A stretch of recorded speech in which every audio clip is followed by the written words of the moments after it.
e os meus secretários, a quem agradeço aqui a presença do querido Roberto Salles. É nossa vontade estabelecer esse diálogo sempre. Gostaria de, primeiramente, ressaltar o papel da CEPLAG hoje no planejamento orçamentário. Até então, a Secretaria de Planejamento trabalhava com a LDO e o PPA, esses instrumentos de planejamento. A partir deste ano, a LOA, Lei de Diretrizes Orçamentárias, isto é, a elaboração da LOA e a execução da Lei de Diretrizes Orçamentárias, a concessão de créditos adicionais, reconhecimento de superávites e execução de decretos de remanejamento, também estão sendo feitas pela Secretaria de Planejamento. Então, eu acho importante dizer que essa decisão decorreu do reconhecimento do governo da necessidade de se atrelar o planejamento estratégico aos instrumentos de planejamento tradicionais do setor público.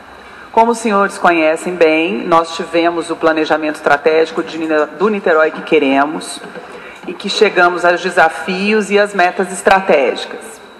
A partir de agora, quer dizer, o planejamento estratégico começa a conversar com os instrumentos tradicionais de planejamento da administração pública, quais sejam o PPA, a Lei de Diretrizes Orçamentárias e a Lei Orçamentária Anual. O que nós estamos discutindo aqui hoje? Estamos discutindo um detalhamento do plano plurianual, que é o grande mecanismo de planejamento do setor público, que tem a duração de 4 anos. Como que o legislador, então, a partir de 1988, entendeu que deveria ser feito o planejamento governamental?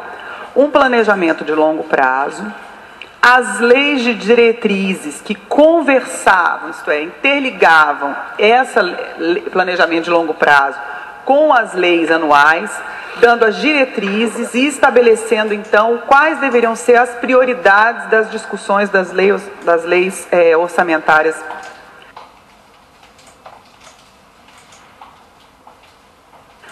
anuais. O que eu gostaria de ressaltar com relação a esse instrumento maior de planejamento, né? Que são as diretrizes estratégicas que hoje nós temos no Niterói que queremos, que foram construídas graças a uma grande participação, um apoio dessa casa e uma grande participação popular. Por meio deles, a gente tenta aproximar as demandas das políticas, isto é, o que a sociedade precisa, com aquilo que é possível de ser disponibilizado pelo Estado. É uma tentativa de aproximação, por isso a necessidade do planejamento. Porque senão o Estado, como até na nossa casa, nós somos atropelados pelas demandas de urgência, de curto prazo, e que acabam deixando em segundo plano aquilo que é considerado estratégico. Então, nós estamos tentando trazer transparência, isto é, transformando esse diálogo de planejamento de longo prazo para começar a internalizá-lo dentro dos nossos mecanismos de planejamento, com o objetivo de garantir o diálogo com a sociedade, evitar uma descontinuidade administrativa e tentar corrigir ao máximo qualquer desequilíbrio entre demanda e oferta de serviços públicos. Com relação, então, ao Lei de Diretrizes Orçamentárias, que é o segundo mecanismo para além do PPA, qual foi a decisão, então, do legislador de 88, que foi replicada, então, pelas constituições dos municípios e dos estados? Dividir a discussão do orçamento anual num momento mais estratégico e de agregados, e de um momento mais operacional e de implementação. A gente agora discute o orçamento de 2016 com a LDO, que é esse momento de discussão de agregados e de prioridades. A alocação de recursos para cada programa objetivo nós vamos discutir na Lei Orçamentária Anual. Agora nós estamos nos preparando, elencando nossas prioridades, discutindo aquilo que dentro do nosso planejamento estratégico, no nosso PPA, foi considerado prioridade de planejamento. Começamos a traduzir isso em nível de prioridade que vai ser efetivamente consolidada na Lei Orçamentária Anual. E acho que compensa mencionar aqui a importância da Lei de Responsabilidade Fiscal ao fortalecer o instrumento da LDO. Porque até então você tinha uma prioridade de programas, as prioridades de execução dos anos seguintes. Mas os agregados macroeconômicos e de transparência fiscal ainda não haviam sido regulamentados. Com os anexos da lei que a Lei de Responsabilidade Fiscal traz para a LDO, a gente cria maior robustez nessa lei, maior importância e a fortalece como um instrumento de transparência fiscal. Então, eu gostaria de fazer esse breve introdução antes de começar efetivamente a apresentar os nortes que nós estamos enviando, então, nessa proposta desse ano aos senhores. Quando nós começamos a elaborar a LDO, nós tentamos, então, responder algumas perguntas fundamentais. O que Niterói precisa? Quais são os serviços que nós prestamos às pessoas? Que tipo de desenvolvimento se pretende, né, vereador Daniel? E qual é a qualidade do serviço que prestamos? Para isso, pretendemos integrar, como eu mencionei, as estratégias de desenvolvimento de longo prazo do Niterói que queremos, para as dimensões e os desafios de médio e curto prazo. Qual foi o mote, então, do ponto de vista numérico, para essa nossa LDO deste ano? Nós pegamos a previsão da LDO que vinha já no PPA, a previsão para a LDO de 2016, de 2015, aplicamos um fator de 5% e chegamos, então, ao ajuste para a LDO de 2016. O que eu considero importante observar para os senhores? O que nós vamos discutir hoje são as despesas que vão ter precedência na alocação de recursos no projeto de lei orçamentária. Não significa que os projetos não podem ser contemplados na LOA também, mas os que têm precedência são hoje os que constam aqui. O que está e o que não está na LDO? As metas dos projetos de atividades e seus custos estimados da LDO não são um limite à LOA, correto? Eles são simplesmente um parâmetro. E segundo, para quem estiver estranhando o total do quadro apresentado, ele não contém as despesas obrigatórias de caráter continuado, as ações de programas sociais existentes e aquelas relativas aos funcionamentos dos órgãos. Nós estamos falando dos programas aqui, certo? Por isso o valor ali reduzido. Mas nos anexos das metas, como os senhores podem ter percebido no projeto que foi enviado, nós temos as previsões de orçamento geral para o ano que vem, com um índice de reajuste em relação ao orçamento desse ano de 7,5%. Com relação às funções prioritárias, eu gostaria de destacar, então, este gráfico, destacando a função urbanismo e mobilidade como aquela de maior valor de programas, a de educação, seguida de educação, saúde e as demais. Sim. Eu gostaria agora de expor os valores por função. Pode voltar um quadrinho? Pode voltar 2 slides, por favor. Mais um. Esse. Vamos deixar esse fixo. E aí, então, senhores, eu, de minha parte, encerro a minha exposição. Agradeço a oportunidade e considero-me disponível para qualquer dúvida, eventuais perguntas e etc. Bom, agradecer a secretária. Na realidade, é uma primeira apresentação. Como eu registrei, nós teremos 3 apresentações, mais 2 audiências ainda. O objetivo hoje é coletar as informações. Temos aqui, Paulo, algumas cópias. Eu não sei se a presidência aí do sindicato recebeu, mas está aqui disponível, tá? A gente pode estar ofertando a vocês, apesar de estar disponível no site da Câmara, mas eu fiz questão de tirar alguns impressos aqui para estar distribuindo também. Eu vou passar aqui para o secretário de Governo, Roberto Salles, fazer uma saudação. Em seguida, a ideia, Paula e Bruno, a gente fazer 10 falas, tá? De 10 falas, fora as falas dos vereadores, num tempo de 3 minutos. E o vereador Bruno Lessa, já antecipando, me pediu para ser o primeiro vereador inscrito na ordem dos vereadores. Secretário Roberto Salles, por favor. Oi? Paulo, ele tem essa aparência de novo assim, mas ele tem um pensamento um pouco mais avançado. Nesse critério ele se favorece em prol de Vossa Excelência.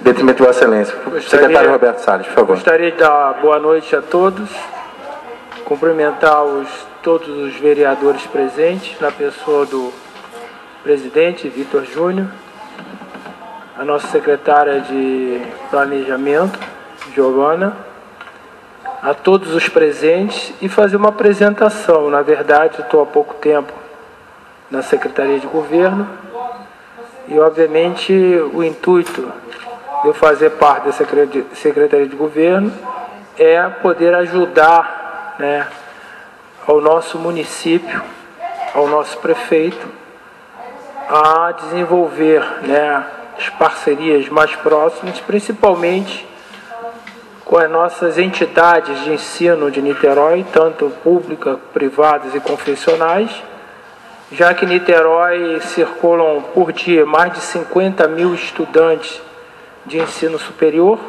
Isso representa quase 10% da população. Não é visto em nenhuma cidade do Brasil, guardando a proporcionalidade da população dos estudantes. E, obviamente, que Niterói, além de ser uma cidade turística, de construção naval, offshore, serviço, também deve ser vista como uma cidade universitária de ciência e tecnologia. Então, eu queria colocar à disposição de todos, né, a Secretaria de Governo, e para aproximar mais ainda, né, o governo municipal de todos os órgãos, inclusive aqui a Câmara Municipal, o Poder Legislativo. Então, eu me coloco à disposição, agradeço a oportunidade de me apresentar a todos vocês, se bem que eu conheço a grande maioria. Muito obrigado. Obrigado, secretário. Vamos dar início aqui às falas. Vou pedir a Maristela para recolher o nome das pessoas que querem falar. A gente vai tentar concentrar no máximo de número de 10. Já convidar aqui só quem vai querer fazer uso da palavra, só para levantar a mão para a gente poder dar início aqui. Dudu, vem você primeiro então. Então vai.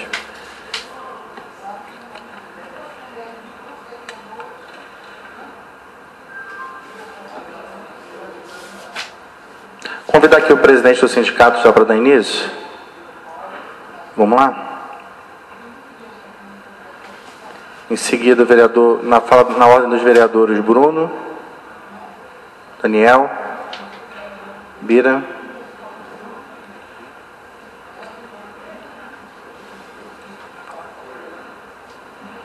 Paulo e Renatinho. Paulo, hoje eu sinto informar a todos que o vereador Paulo Eduardo hoje está com um pouco doente, com problema de garganta, já antecipou aqui que não vai fazer, a princípio, não vai fazer uso da palavra. Vamos ver se até o final da audiência ele aguenta. Por favor. Boa noite a todos. Secretário, boa noite. Secretário, governo, o presidente da mesa, o Vitor Júnior, o Schneider.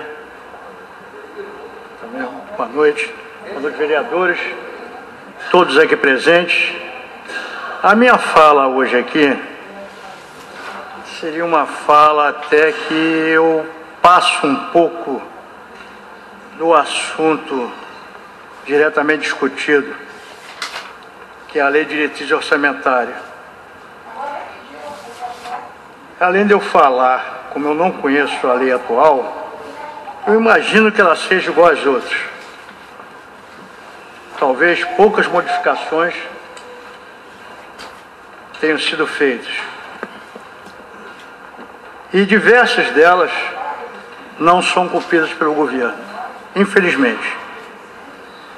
E dentre uma delas, logicamente, eu como presidente do Sindicato dos Servidores, eu tenho que reclamar e falar no que toca à minha categoria. A Lei de Diretriz Orçamentária, eu não sei se consta esse ano, eu acredito que deva constar, desde 2001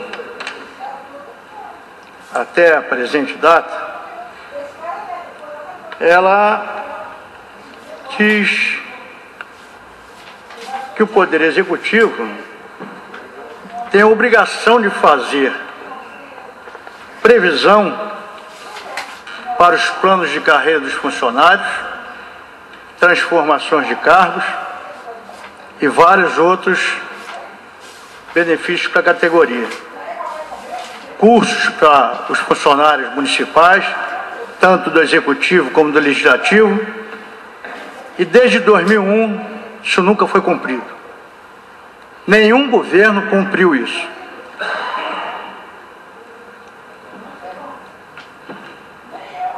Eu quero ler aqui uma parte do, eu não sei, logicamente que o artigo não é o mesmo, mas só dizer uma parte fundamental, que eu até torno a repetir, estou acreditando que esteja na lei desse ano.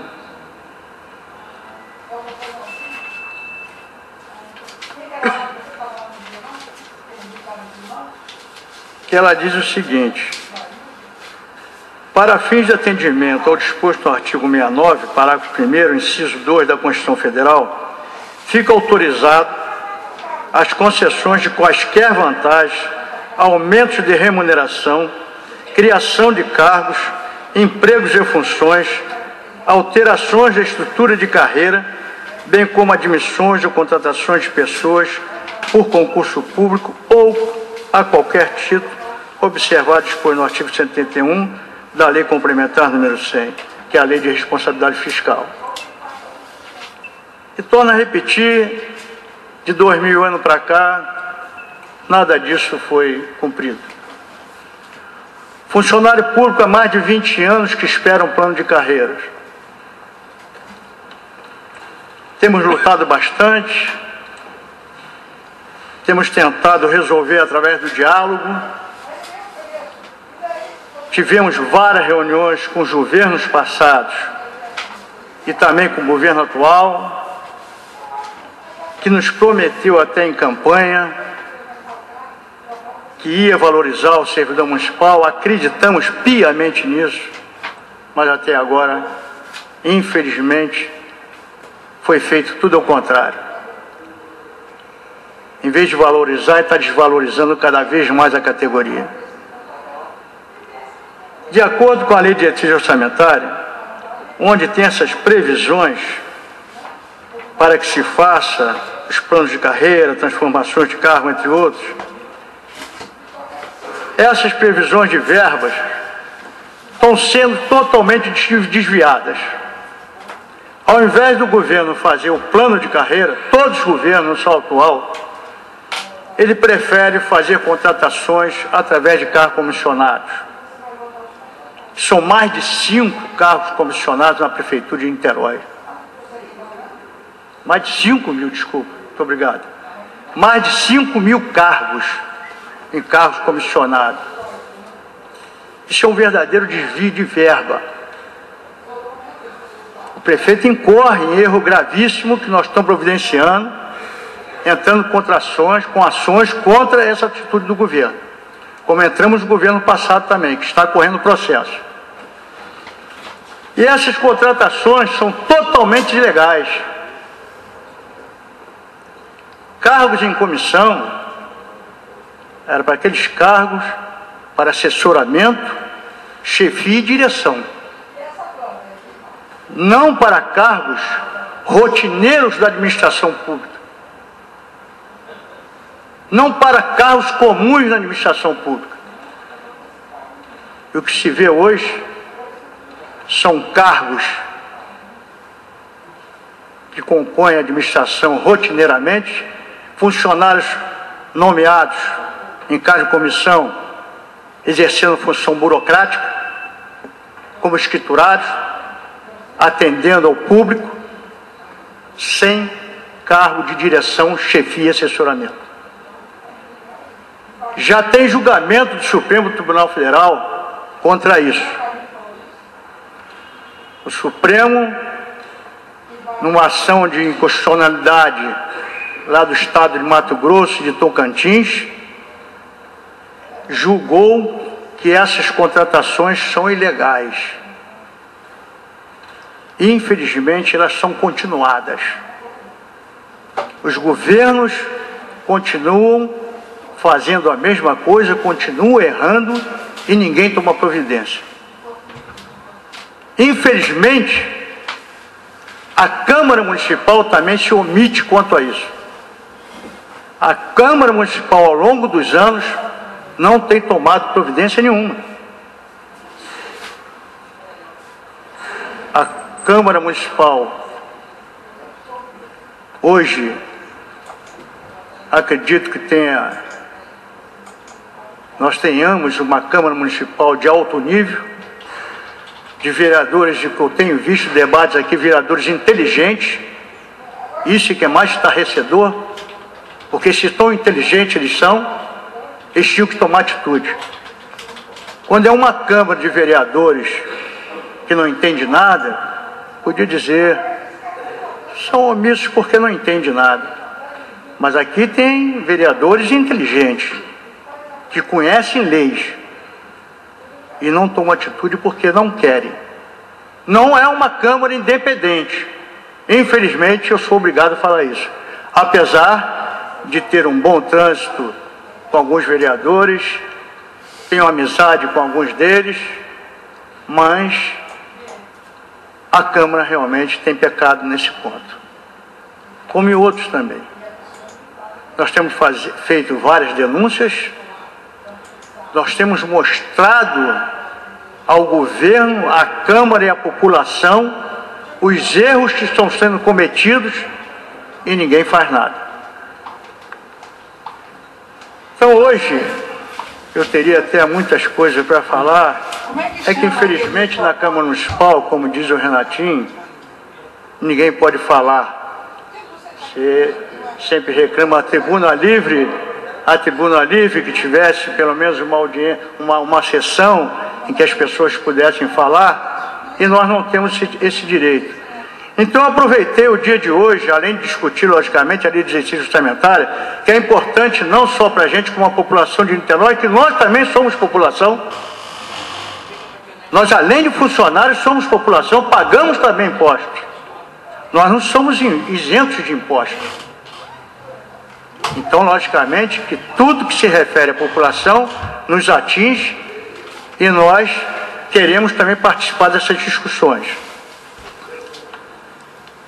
Mas, infelizmente, apesar de termos tentado, através do diálogo, através de negociações, o governo se tornou um governo antidemocrático, autoritário e mente descaradamente para a gente, por várias vezes já mentiu para a gente, e nós temos que partir para o embate. Logicamente que a briga não é boa para a gente, mas também não vai ser boa para o governo. Que nós vamos exigir nossos direitos e vamos torcer que hoje, aqui nessa reunião e as outras que vão ter, que essa lei de diretriz orçamentária, ela seja cumprida. Infelizmente, se coloca ali no papel e muitas coisas não se cumprem, principalmente no tocante ao funcionário da Prefeitura e da Câmara Municipal também. É igual aquela conferência que existe todo ano, a Conferência de Saúde. Aquilo é uma brincadeira. Eu participei daquilo lá. Na época de um grupo, fiz 2 propostas que foram aprovadas e até hoje não foram cumpridas. Vão lá na conferência que vocês vão ver que todas as propostas, todos os anos, são as mesmas propostas. E nenhuma delas são cumpridas. E aqui está sendo a mesma coisa.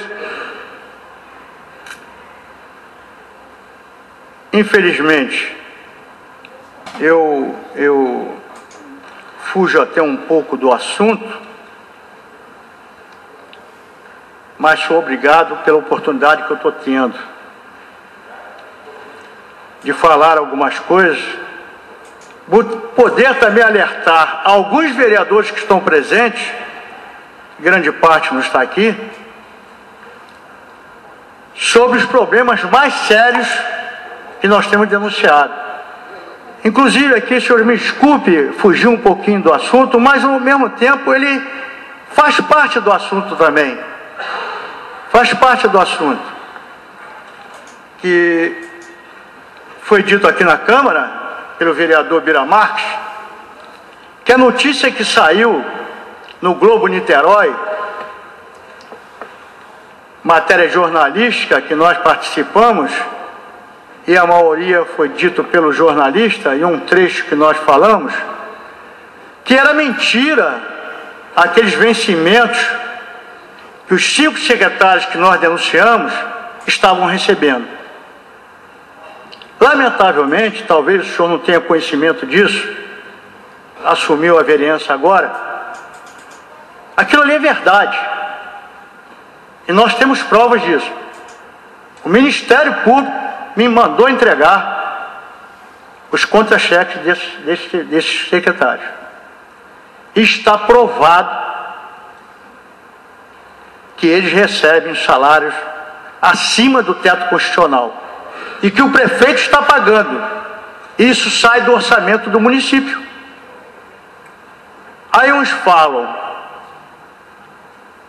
eles não têm esse salário na prefeitura, eles recebem de lá esse salário e recebem daqui a parte comissionada. Mas de onde sai esse dinheiro? Quem é que paga isso? Esse dinheiro a prefeitura absorveu, assumiu a responsabilidade, faz o ressarcimento e sai dos cofres municipais. Então é a prefeitura quem paga. E mais o cargo em comissão. E pelo estatuto nosso, eu nem discuto muito o teto constitucional, apesar que está acima do teto constitucional. E pelo estatuto nosso, que muitos vereadores não conhecem, e talvez nem um prefeito conheça, nem um procurador-geral conhece, ele diz, no artigo 10, 11 e 12, que os funcionários requisitados de outros órgãos,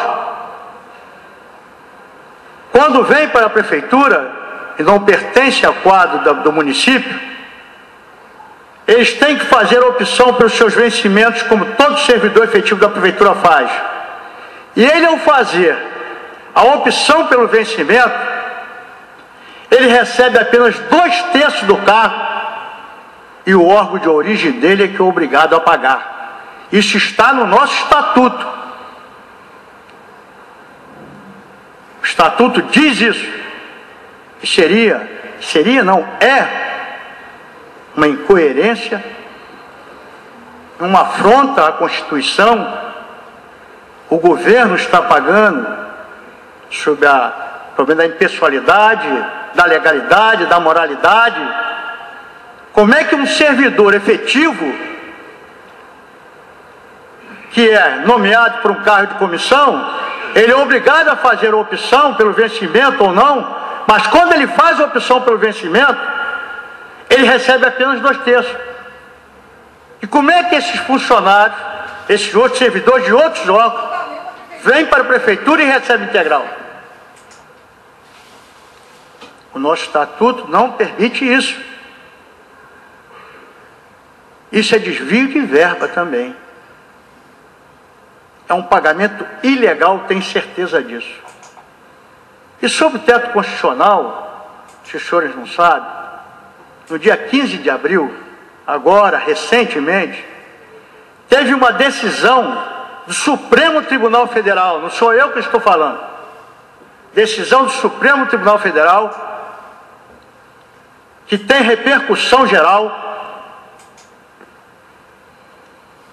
que determinou que o teto constitucional tem que ser pelo salário bruto do servidor público. E manteve o inciso 11 do artigo 37 da Constituição, determinando o teto e o subteto. O teto é dos ministros do Supremo Tribunal Federal, e os subtetos divididos: prefeitos, governo municipal, governadores, desembargadores e os outros órgãos dos poderes. E somado esses vencimentos desses servidores que estão aí exercendo cada comissão, ultrapassa até os 3 poderes, ou mais. Até o teto do ministro do Supremo Tribunal Federal. Então essas coisas a gente fala hoje, eu estou fugindo um pouquinho do tema, mas está dentro porque são recursos do município que são gastos indevidamente. E o Supremo, torna a repetir, confirmou isso agora. E o procurador-geral do município, além de receber essa acumulação ilegal, ainda consta do contra-cheque dele uma gratificação de produtividade. E o ex-presidente do Niterói Prev, que fugiu, também ganhava uma gratificação por desempenho. E a Constituição determina que os secretários estaduais e municipais só podem receber através de subsídio em parcela única, sem acréscimo de qualquer vantagem, de verba de representação, de adicional, de gratificação e de qualquer outra verba, de qualquer espécie. E eles estão lá recebendo. Toninho, só para organizar aqui, não estou querendo cortar a sua fala, mas assim, eu vou, até porque eu não estou controlando o seu tempo, mas eu vou dar mais 5 minutos, acho que dá para ajustar, né? Eu te agradeço. Só para poder finalizar bem a sua fala. Eu te agradeço. Logicamente que eu fujo um pouco da meta do assunto, mas eu precisava, porque, torna a repetir, também faz parte. Eu não tenho cópia, gostaria até de pegar uma cópia. Já deixei lá no seu local, lá onde você estava sentado, mandei 2 cópias para você. Se o sindicato precisar mais, a gente pode disponibilizar outra. E outros assuntos aqui a gente vai levantar, mas eu tinha necessidade de falar isso, de alertar, inclusive a secretária de Planejamento, sobre esses gastos indevidos, em nosso entendimento, e também alertar a Câmara Municipal sobre a omissão dela, que é dever da Câmara Municipal fiscalizar os atos do Executivo. Isso é uma das principais tarefas da Câmara Municipal, e ela não tem feito isso. Eu espero que daqui para frente a Câmara também tome atitudes mais drásticas quanto a esses casos. O subsecretário entrou com uma ação aí por danos morais, pedindo 31 mil de indenização, dizendo que não ganhava 43. Eu tenho lá os contra-cheques dele mostrando. Tomara que entre com ações cada vez mais, que só assim a própria justiça fica tomando conhecimento. Tomara que entre. Eu não tenho medo disso. Eu estou acostumado há mais de 40 anos a brigar contra poder. Não me importo com isso. Não tenho mais nada a perder na prefeitura. Nem esses funcionários que me acompanham têm mais nada a perder. Perderam tudo. Salários indignos que recebem, R$600 por mês. Aí vem um presidente da Niterói Prev ganhando 87 mil da prefeitura, sim, porque sai do cofre municipal. saem do cofre municipal. E o prefeito, quando assumiu a prefeitura de Niterói, disse que pegava uma prefeitura falida, com 600 milhões de dívida consolidada. Ora, se eu pego uma prefeitura falida, com 600 milhões de dívida, eu pego uma empresa falida, como é que eu vou tirar um ex-presidente que ganhava R$7.000 com desconto de imposto de renda, ganhava R$5.000 líquido, e contrato um novo presidente, começando a ganhar 59 mil e terminando com 87 mil. Só para me encerrar, senhor presidente, o senhor sabe quanto o prefeito, olha, falando é o prefeito sim, a prefeitura de Niterói gastou em 2 anos, pagou em 2 anos de encargos sociais e a previdência ao senhor Moroni? Sabe quanto? R$624 mil em 2 anos. R$624 mil. Está lá para quem quiser ver. Um funcionário da prefeitura, no máximo, hoje está gastando R$112 por mês. Né? Os cálculos em 1 ano vai R$1.000 e poucos. Em 10 anos chega a R$13 mil, R$14 mil. Você precisa ver o absurdo que está acontecendo em Niterói. Agora está contratando um novo, que também deve receber, que é auditor fiscal, que também a prefeitura deve ressarcir o dinheiro à Receita Federal, e nós vamos entrar com ação, novamente. Então eu peço até desculpas por estar tocando nesse assunto, mas era necessário, porque aqui a gente não tem essa oportunidade. Vou respeitar o tempo que o senhor me permitiu e pedir ao senhor presidente da mesa, a secretária de Planejamento, o secretário de Governo, o Schneider, que hoje assume a Superintendência de Saúde. Nós não temos assim muito contato, mas tivemos um contato breve. Eu te agradeço até a atenção que você nos deu naquela época em que nós estávamos discutindo o plano de carreira ainda com o ex-prefeito de Niterói.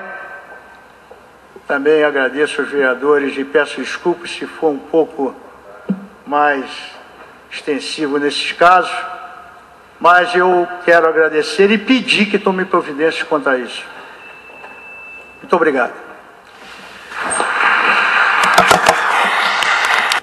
Presidente do Sindicato dos Servidores do município de Niterói, queria que